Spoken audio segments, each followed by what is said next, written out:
ఒక ఆటో డ్రైవర్ని సౌదీలో ఉరితీయబోతున్నారు. కానీ అతన్ని కాపాడేందుకు ప్రజలు 47 కోట్ల రూపాయలు ఇచ్చారు. ఇది నిజంగా జరిగిన కథ. ఈ కథ కేరళకు చెందిన అబ్దుల్ రహీంది. కుటుంబం కోసం 2006లో సౌదీ అరేబియాకు వెళ్ళాడు.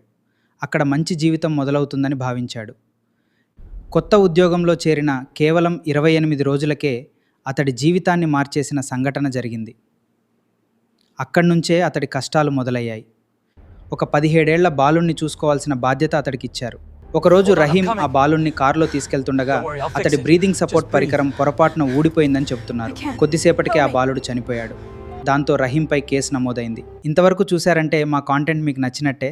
ఇంకెందుకు లేట్, ఇప్పుడే ఇన్ఫోక్యాప్స్ ఛానల్ని సబ్స్క్రైబ్స్ మీకు ఒక నాలెడ్జ్ క్యాప్సూల్లా ఉపయోగపడుతుంది. మేము వీడియో పెట్టగానే క్లిక్ చేసి నోటిఫికేషన్స్ ఆన్ చేసుకోండి. 2011లో సౌదీ కోర్టు రహీంకు మరణశిక్ష విధించింది. ఈ వార్తతో కుటుంబం పూర్తిగా కుంగిపోయింది. అతడి తండ్రి కూడా తీవ్ర మనోవేదనలోకి వెళ్ళిపోయారు. కానీ అతడి తల్లి మాత్రం ఆశ వదల్లేదు. నా కొడుకు ఒకరోజు తిరిగి వస్తాడని నమ్మింది. ఆమె సంవత్సరాల పాటు అదే ఆశతో ఎదురుచూసింది. తర్వాత రహీంను కాపాడేందుకు భారీ పోరాటం ప్రారంభమైంది. లాయర్లు, అధికారులు, కమిటీ సభ్యులు అందరూ ప్రయత్నించారు. ఏళ్ల తరబడి న్యాయ పోరాటం కొనసాగింది. సౌదీ చట్టాల్లో బ్లడ్ మనీ అనే విధానం ఉంది. బాధిత కుటుంబం ఒప్పుకుంటే క్షమాభిక్ష పొందొచ్చు. అదే రహీంకు చివరి ఆశగా మారింది. ఒక బాలుడి కుటుంబం కోట్ల రూపాయలు డిమాండ్ చేసింది. తన కుటుంబానికి అంత డబ్బు అసాధ్యంగా కనిపించింది. అప్పుడు ప్రజల సహాయం కోరాలని నిర్ణయించారు. క్రౌడ్ ఫండింగ్ ప్రారంభించిన తర్వాత ప్రపంచం నలుమూలల నుంచి డబ్బులు రావడం మొదలైంది. సోషల్ మీడియా మొత్తం ఈ వార్తతో నిండిపోయింది. యూట్యూబర్లు, దేవాలయాలు, చర్చిలు కూడా సహాయం చేశాయి. వ్యాపారవేత్తలు, సినీ ప్రముఖులు కూడా ముందుకొచ్చారు. ఒక్క మనిషి కోసం లక్షల మంది ఒక్కటయ్యారు. లక్ష్యం కేవలం 34 కోట్లు మాత్రమే.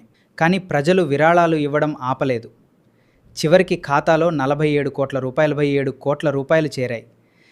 ఆ డబ్బు కోర్టుకు చేరిన తర్వాత రహీంకు విధించిన మరణశిక్షను రద్దు చేశారు. అతడి జీవితం మళ్ళీ ఆశతో నిండిపోయింది. 20 సంవత్సరాల తర్వాత ఇప్పుడు రహీం ఇంటికి రాబోతున్నాడు. అతడి తల్లి ఆ రోజు కోసం ఇంకా ఎదురు చూస్తున్నారు. ఈ కథ నిజంగా చాలామందిని భావోద్వేగానికి గురిచేసింది. ఈ న్యూస్ పైన మీ అభిప్రాయం ఏమిటి? ఇలాంటి నిజ జీవిత కథల కోసం సబ్స్క్రైబ్ చేయండి. మరిన్ని వైరల్ స్టోరీల కోసం మా ఛానల్ ఫాలో అవ్వండి.